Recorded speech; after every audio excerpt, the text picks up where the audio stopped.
Just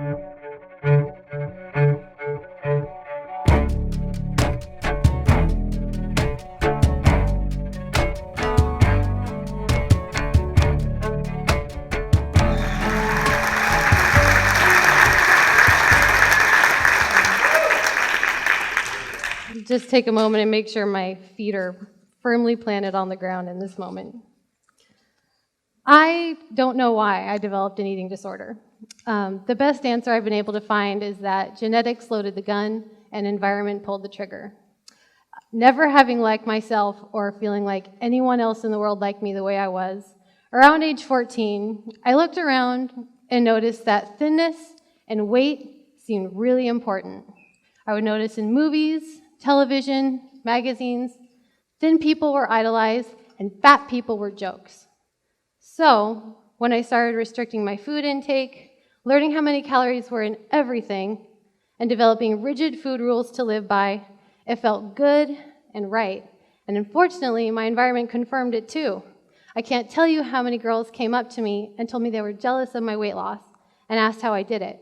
I would go into clothing stores and wear the exact same size that was on the mannequin, giving a very literal meaning to fitting in. Even boys started paying more attention to me. I felt like I'd finally taken control of my life. This was my identity.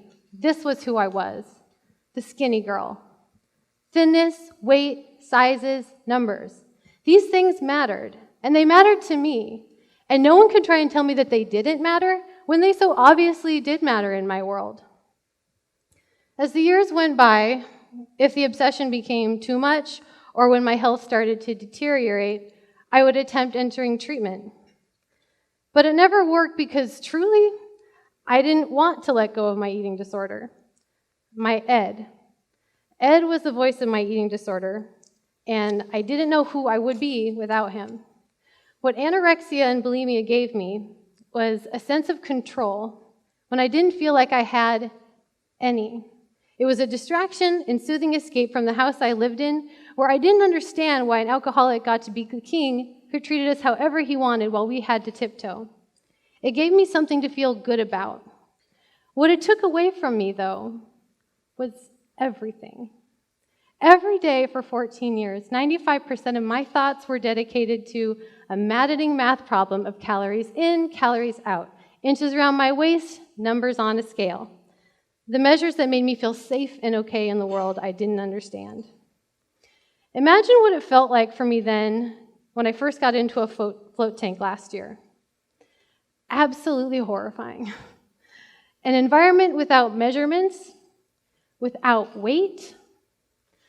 I tried floating after my friend Sandra Colm from the float shop suggested it, but when I got in the float tank, I was scared and alone. So I did what I would always do when I needed comfort, which was body checking. Obviously, I couldn't weigh myself, so I did this other body checking. I reached my arms around my waist to make sure my ribs were still protruding, just as they were that morning in bed. But they weren't. I couldn't feel them. My body felt completely different in the non-gravity environment. So I reached my hands immediately for my hip bones. My hip bones were a big thing for me. As long as I could feel my pointy hip bones, everything was okay. But the Epsom salt water was so slippery, my hands just slid right off. Even my body checking didn't give me comfort in the float tank. I was extremely alone. So I panicked, and I started crying, and tears rolled down my face.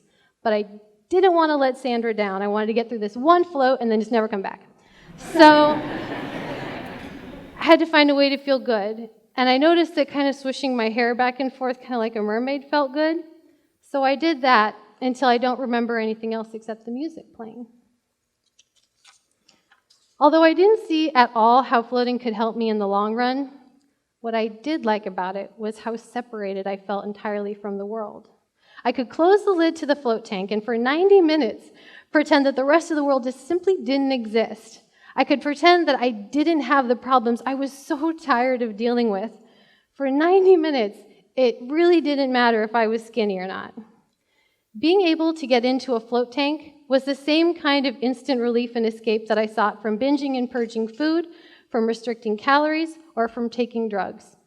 At the time, I had a prescription for Adderall for increased focus at work, although I was just taking it because it made me feel happy and upbeat. Adderall, and it also basically eliminated any sense of hunger. So Adderall seemingly fixed my eating disorder in the same way that you fix a leaky faucet by shutting off the water. No more leak. But this routine caught up with me. In addition to paranoia and delusion, I just wasn't able to function during the day or fall asleep without a pill. But I was worried that without pills and drugs, my eating disorder would ramp up again. And I was, as ashamed as I was of taking drugs, I was more ashamed of the cycle of binging and purging food. So I started floating a lot, like every other day, sometimes every day. Some floats were first thing in the morning, and some floats were right after work. Either way, I was replacing floats with taking a pill or binging and purging food. I would be at my job, and at the time I was doing medical billing at a doctor's office, feeling the nasty withdrawals of trying to get off the drugs I was taking, and hearing my Ed voice coming at me hard, telling me how fat I would become if I eat food or if I didn't throw up the food I'd already eaten, and know that at least by 6 p.m., when I got in a float tank, I would be feeling different. No matter what anxiety and discomfort I was feeling in that moment, I would at least know that at 6 p.m., I wouldn't be feeling that way anymore. Instant relief. Ed couldn't get me in the float tank. His screams of becoming fat and demands to count calories for the day had no power. Sure, he was waiting for me right outside the float tank, but for 90 minutes, what he said didn't matter. Actually, I started hearing a different voice, a voice I hadn't heard since I met Ed. And this voice and I took adventures. This voice challenged me to ask for less hours at work so I could be less stressed, which I did. This voice asked me what it might feel like if I were happy, something I've never actually thought to ask myself before until then. This voice challenged me to start meeting friends for coffee because she knew how lonely I was, which I did. And I found that I was calm enough to actually follow through. Being a calmer, more reliable friend to other people was a quality that I noticed I started to like about myself. Liking myself. That felt very different. In one float, this voice held my hand and flew me back to childhood to confront a previous trauma, but this time with the perspective of my adult self. As I, adult me, watched this scene as an onlooker, I whispered to younger me that everything would be okay and that she didn't do anything wrong to cause it. I assured her that someday she would be confident and surrounded by friends who love her. And finally, the trauma suddenly seemed to have less power.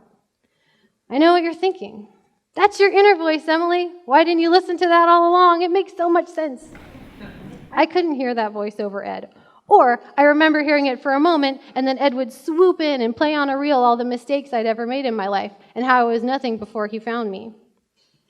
After floating 1 to 4 times per week for about 6 months, though, I stopped hearing Ed's voice altogether. He just went away. I noticed that I would start my daily math problem of counting calories, and suddenly it seemed painfully boring. I noticed that I would eat food expecting to throw it up right after, and suddenly purging seemed like a hassle because then I would just be hungry again. Where did Ed go? What happened was this. The more I got to know my inner voice, the more I got to know my identity outside of being just the skinny girl. The less I needed to be the skinny girl, the less I needed Ed. The more I liked myself, the less I needed Ed to tell me I was okay. The really incredible part about this is that until it happened to me, I didn't think that full recovery from an eating disorder was possible. All I had seen around me in treatment, in support groups, and among my Ed blogging recovery community was people cycling in and out of treatment until eventually resolving to live with their disorders as best they can by maintaining their symptoms. And that seemed really sad to me. When I turned 28 and realized that I'd had my eating disorder for half my life, and when I looked back and couldn't even remember a time that I didn't have it, I truly thought I was just permanently damaged. And I wasn't alone in that thought. A 2011 New York Times article by Abby Ellen called "In Fighting Anorexia, Recovery is Elusive" quotes Dr. Suzanne Dooley Hash, a former emergency room physician regarding her own anorexia, saying, "I think I would be naive to think it would ever not be a part of my life." Ellen explains that most medical experts agree that a third of people with an eating disorder will remain chronically ill, a third will die of their disorder, and a third will recover, with one significant caveat. There is little agreement as to what recovery means for people with anorexia. Most doctors believe that recovery from anorexia is rarely absolute and more often occurs by degrees. While patients may get better, aspects of their disease will continue to nag them. Ask my friends if they think any of my eating disorder still nags me. And they will tell you that the only part of my eating disorder that still nags me is the archaic but permeating belief that eating disorders are chronic diseases. Dr. Justin Feinstein at the Laureate Institute knows that sufferers deserve better than what they're getting. He believes in the plasticity of our brains to reach a point of full recovery, and that the float tank is our most valuable tool for guiding patients to their inner voices and empowering them to heal themselves.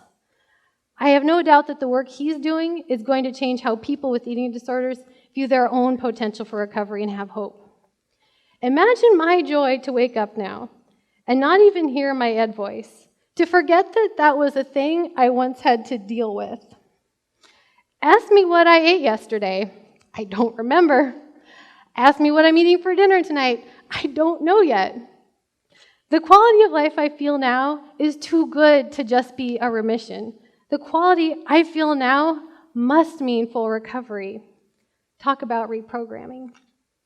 The book I wrote about this process of recovering for me is called Unsinkable, and you can actually read it for free. I just put it up on a website I made. It's emilykatenorrin.com, and you can also buy a hard copy, and buy a couple of copies for your float center, just in case someone picks it up and connects with it. My bio on the Float Conference website also has those links. I'm extremely grateful that I have access to float tanks in my city. I interact a lot in the blogging community for eating disorder recovery, and some who've read what's happened to me really want to try it, but don't have access to a float tank nearby. So open your float centers. And to those of you who run float centers, are opening float centers, or are doing float research, I say on behalf of everyone who deserves better treatment than what they've had available, thank you.